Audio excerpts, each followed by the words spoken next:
Hey guys, so today's video I'm going to be discussing my favorite tropes in romances. I'm really excited for this video. This has been a long time coming. I've wanted to do one of these videos for a really long time, and I am just so excited to talk about my favorites. And there will be about to leave, already packing. A video also of me discussing my least favorite books. So definitely keep on the lookout for that video after this one. Okay, so first off, one of my absolute favorite tropes is age gap romance. I love age gap romances.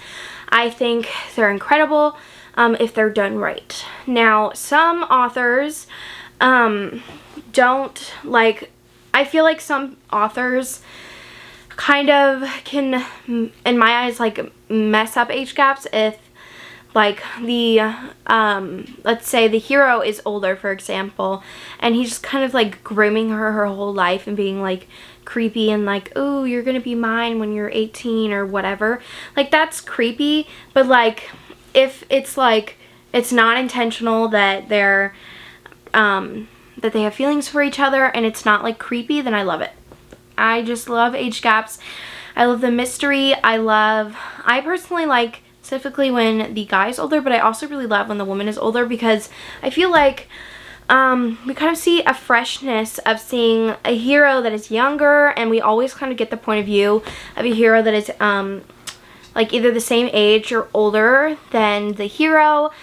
And I like when the heroine is older, because it kind of brings a new freshness to the hero that we don't usually see. One of those examples could be The Pool Boy by Nikki Sloan. That's a great example. But I love age gap romances. I have a whole recommendation video of all of my favorites, so definitely down below, go check that out for some good, amazing recs. Okay, so my next favorite trope is bad boys. Like, a good bad boy romance will put me in the mood for a long time. Like, I love when we kind of have just a bad boy. I am a sucker for bad boys. Like, if I hear a hero is a bad boy in a book, I'll instantly kind of just like, ooh, okay.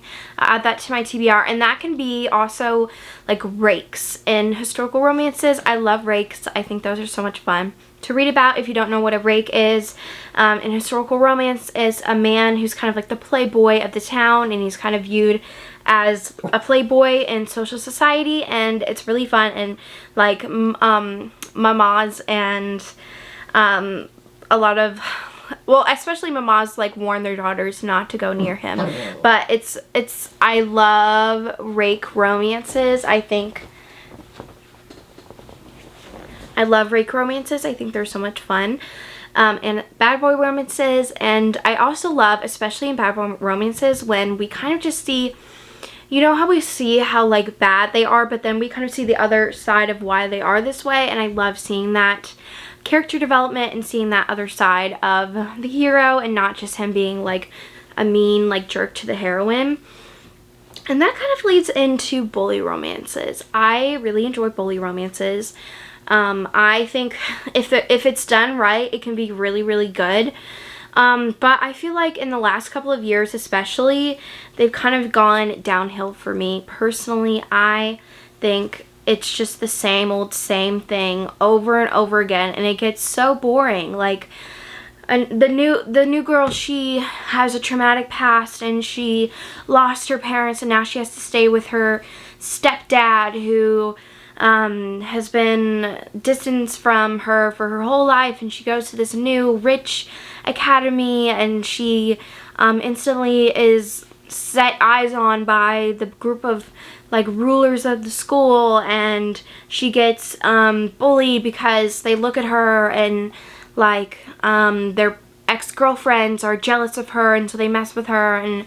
And like, also a lot of those series also like to like wait so long till they either get together or something is revealed, which just pisses me off sometimes. Sorry, I'm getting a little fired up, but there are other series that are just so good that they don't do that, like the Fall Away series by Penelope Douglas. And I'm trying to think what other series that I've just loved so much. Oh, the Paper Princess series by Erin Watt. That one's really, really good. So I think that if people who are writing bully romances, especially set in high school, maybe just like bring something new to the table, like make it unique. Like one of the most unique bully romances I ever read was Try Six Venom by Penelope Douglas, and I absolutely love that one. And it's so unique. It's a sapphic bully romance, and it just brought so much more grit to the characters that I really loved. And also, it's just like the heroine always gets like with the guy that is like the leader, like of the group of guys. So I don't know, but I do really enjoy bully romances if they're done right. So yeah, I need to make a bully romance video. That just gave me an idea. So I was like gonna say, well, I'll leave down below some recs, but I need to make that video. So that will be coming soon, but I absolutely love bully romances, so definitely go check some of the ones I recommended just now, because they're really, really, really good. Okay, so the next like trope that I really love is billionaire romances.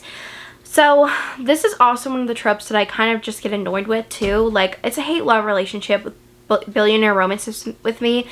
But in historical romances, like, I love them. Like a Duke romance, awesome. I love that. To see that, just like the glitz and glamour, and it's way more fun in historical romances. But with billionaire romances, I could think it can also get very repetitive. Like, oh, and I feel like the characters are always like, the guy's always like, I don't want a relationship. This is like, this has a time limit. This is like a fling or whatever. Like, kind of just like taking from like 50 Shades of Grey kind of thing. But also there are some that are just so good. Like the one I just read by Gianna Darling, called Dangerous Temptation. That was amazing. And it's like a Guardian Ward billionaire romance. And that was really, really good. There are some that are really good and some are just like meh. But I am definitely going to do a recommendation video on that. But definitely let me know your thoughts on if you like billionaire romances or not. I personally, yeah, I have that hate-love relationship with them, but I do think there can be some really good ones. Okay, so the next trope that I really love is bodyguard romances. I've only read a couple of them, but I found them like really, really good. Like, I just read one from Kristen and Becca Ritchie. I'll put it up on the screen. I can't remember the name, but it's a spin-off series from the Addicted / Calloway Sisters series, and it was so good. It was a bodyguard romance, and one of the reasons why I think I love them so much now is I like that they kind of fall in love with their protector, and I find that really like sexy, and like, I don't know, I really enjoy that about bodyguard romances, and I just think they're so good, and I definitely need to read more. Yeah. Okay, so another trope that I love is brother's best friend. This is a really, really good one. I think that, I don't know, I really like the drama that is brought with brother's best friend. Like, you don't want to betray your brother, but you also want to do what's right for you, and I feel like there's also what comes with brother's best friend is that you've been pining after them for years and years, and now you finally get to be together and you're like soulmates. So I also really like that aspect. I think that's a great trope, and it's one of my favorites. I think one of my favorite ones, one of my favorite ones is Lady Golian by Kelly Reid. That one's really, really good. It's also, that one's a historical bodyguard romance set in the 1930s, I think. I absolutely love that one. Okay, so another one that I'm kind of on the fence about is like celebrity romances.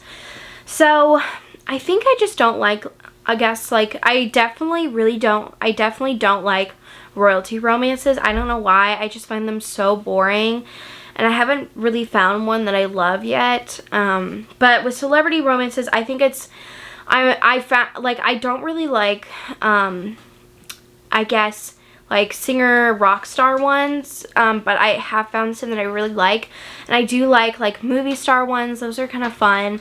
But I have to say, like, my all-time favorite is, like, reality stars, like, you know, like Kardashian vibes, but that's what I get from, like, the Addicted / Calloway sisters. And they are kind of like on reality TV. They're just like a very like rich, wealthy family. I found those really interesting, and I love like the family dynamics in those, and that I feel like they all have like very big families, which I really love.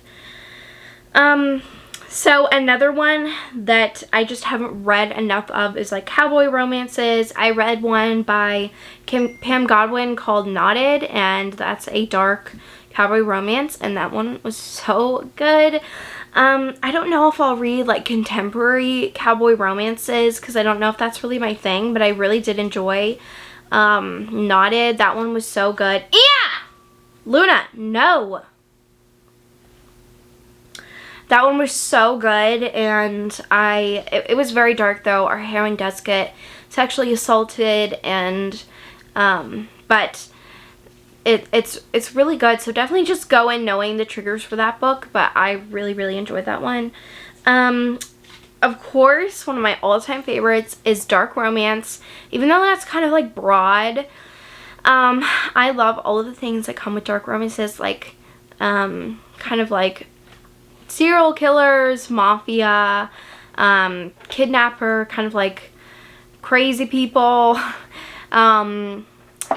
Just, I think those are really fun, and especially with like people who kind of are not right in the head, like they have some dark tendencies, or they just have really dark thoughts, and it's really interesting, and I love to read about those books, especially Mafia, I think is like my favorite.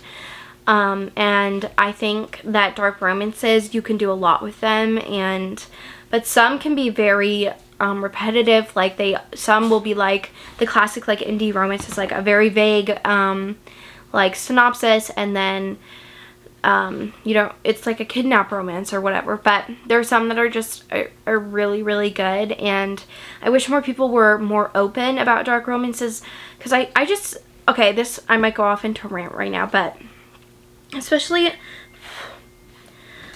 on like TikTok, I just see people, like, I've seen multiple times that people just like hating on romance, especially like I don't know, I'm not gonna make assumptions about people, and I'm not a confrontational person, but like when I see like people covering up like abs on covers because either they feel like embarrassed about reading a book that has abs on the cover, or they don't want to get like in trouble with like TikTok or whatever for showing, I guess, nudity, I don't know, but I find it quite annoying. And some people just are not reading like romance books because of the abs on the cover or whatever, and then that makes like authors doing like simultaneous like covers, like they do kind of like a discreet cover and like a raunchy cover, and it really annoys me. I don't like that, and I feel like especially Pizza Books has talked about this topic a lot, especially with like historical romances. Like they're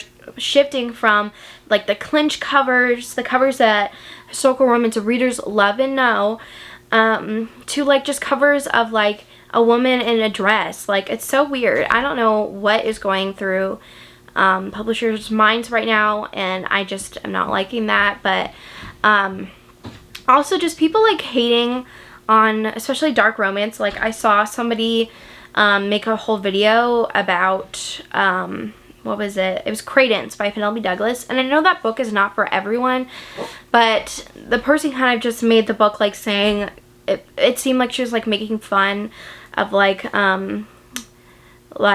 what was going through Penelope Douglas's mind while writing the book, which I thought was just like rude, and I did not like that. But I didn't say anything to the person. I really don't like to like be confrontational, especially on social media.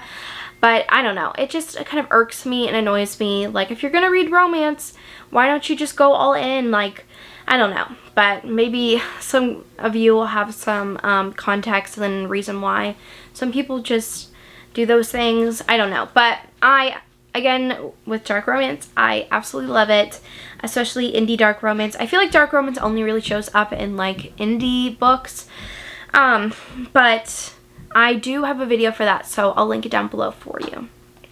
My next favorite is Destin Lovers. So these are couples who kind of, before they even knew, were like kind of soulmates, I guess, or made to be together.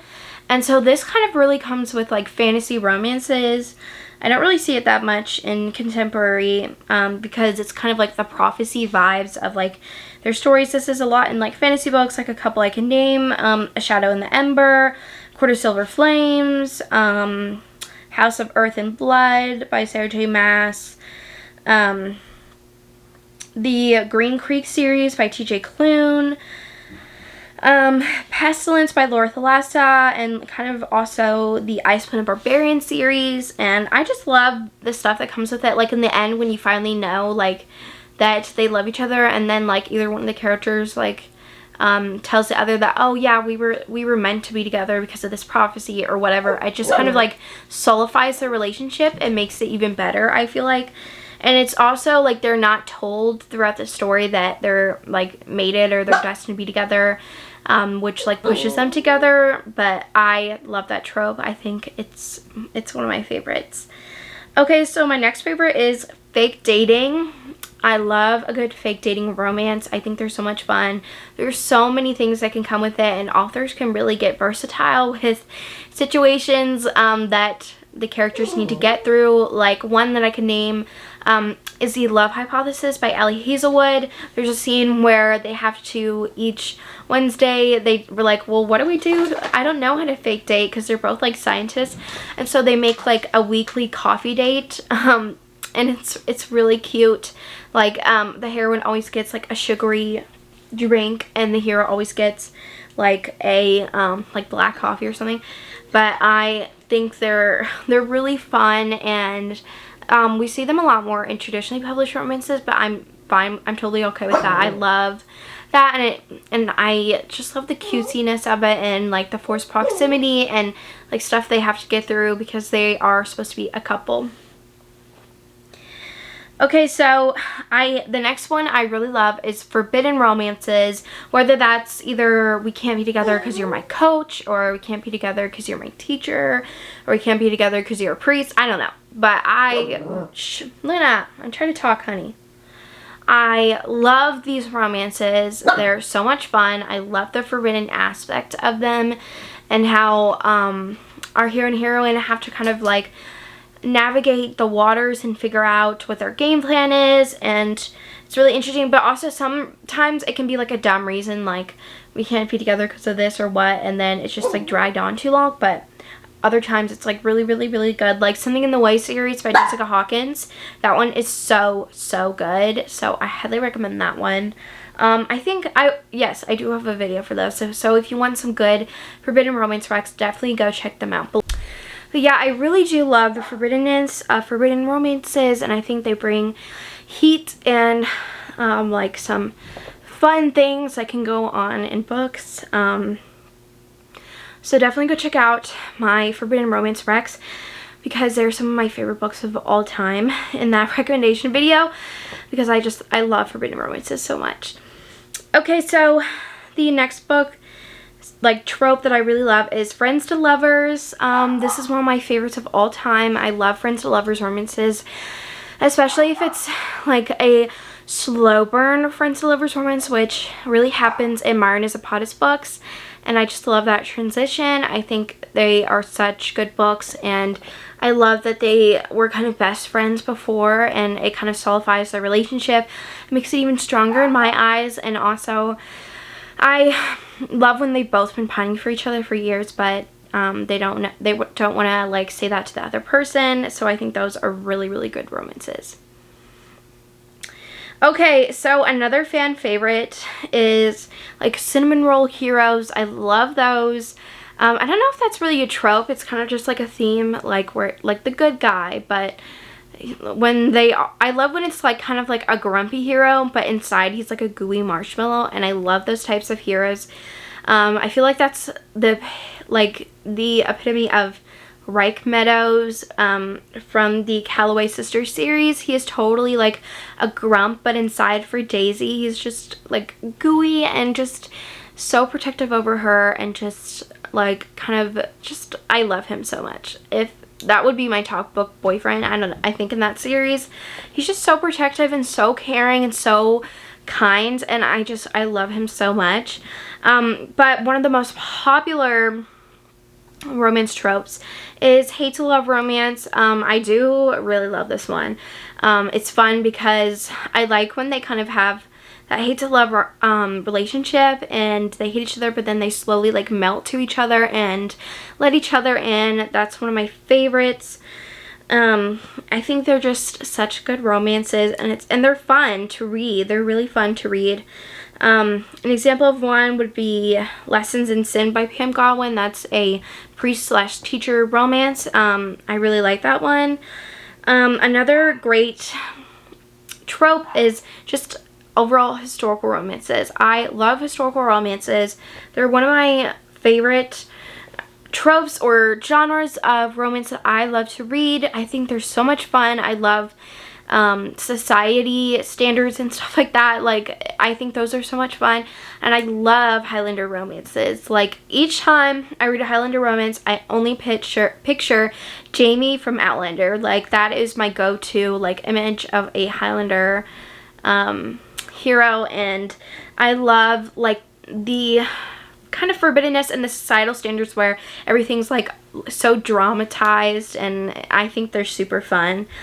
Another trope that I love but also kind of don't like is love triangles. I really do enjoy love triangles. I think it brings a lot of angst to books, but what I don't like is when there's absolutely no reason you need to stay with the person. Like, if you don't love them, or you're just like on the fence about them, that means that you shouldn't be together. Like, I mean, like one of those examples would be Speechless by S.C. something. And that one is really good, but I got annoyed with the heroine because she's putting both of these dudes in like so much anger and trouble and emotional stress because she wouldn't just pick one, and it was so annoying. But I really liked it. So I don't know, I could have a love-hate relationship with love triangles.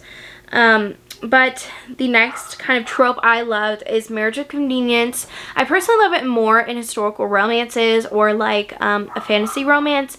I think contemporary, sometimes it can get a little weird because it feels, I don't know, forced, and sometimes I don't like it as much as historical romances. And it feels like you don't really need to do that. It feels like it's not like you don't need to get married of convenience. I don't know. But I love them in historicals. I think they're so much fun, and it's such a staple in historical romances. Like, they have always done it.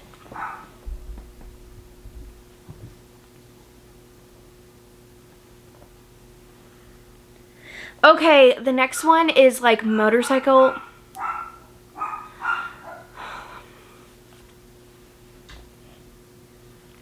The next one is motorcycle romance series, like Motorcycle Club.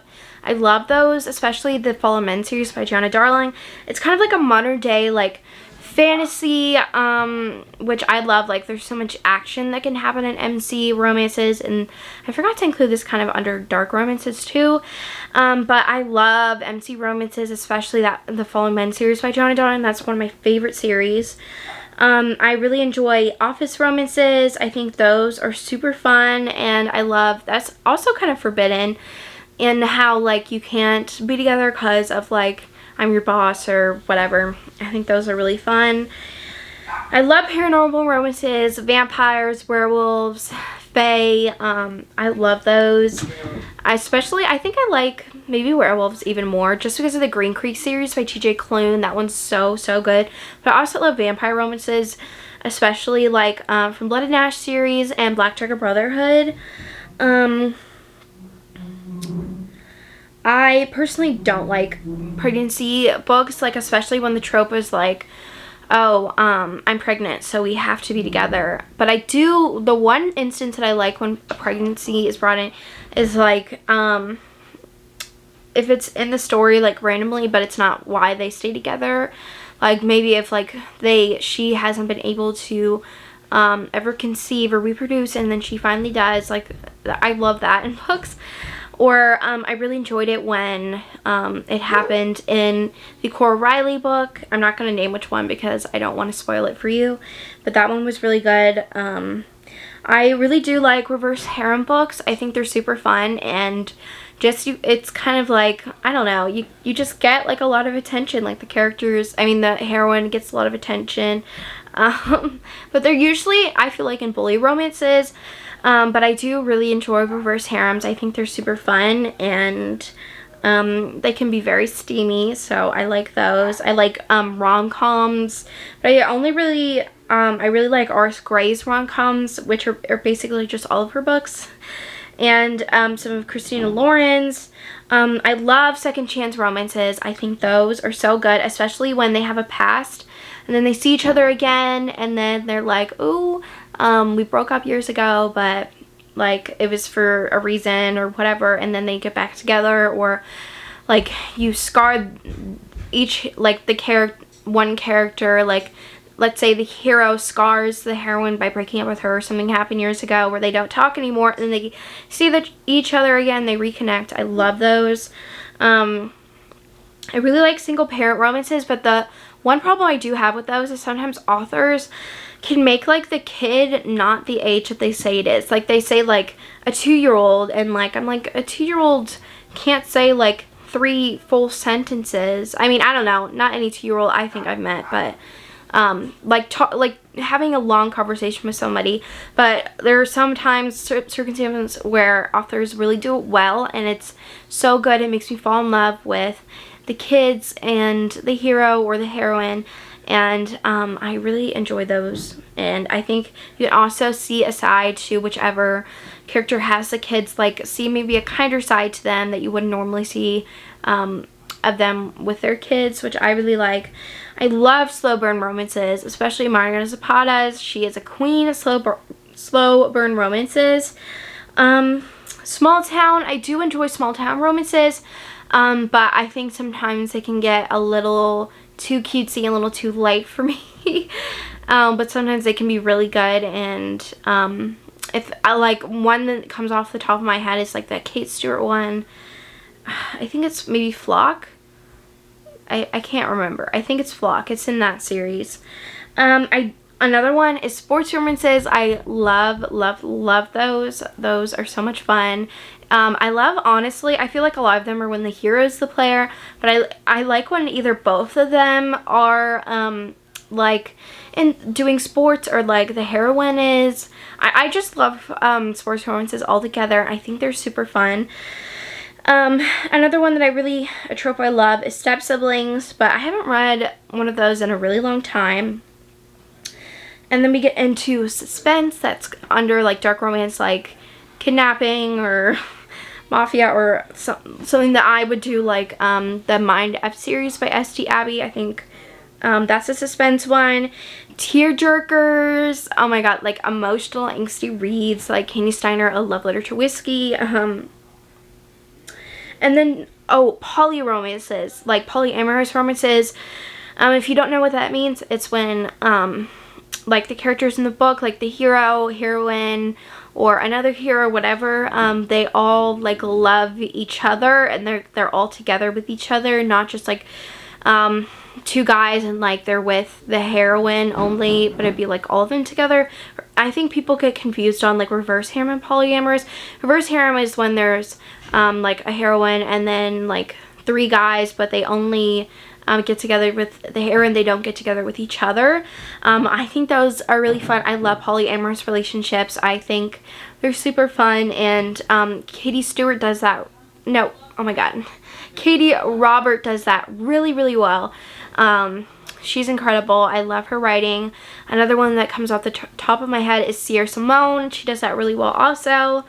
But yeah, that's the end of this video. I kind of did like tropes I love and hate, I guess, so maybe I'll label it that. But thank you so much for watching this video, and I had so much fun making it. Sorry for the barking. I know it's super annoying. Next time I will try to keep them away, the dogs. But yeah, I hope you have a great day wherever you are, and I will see you guys soon.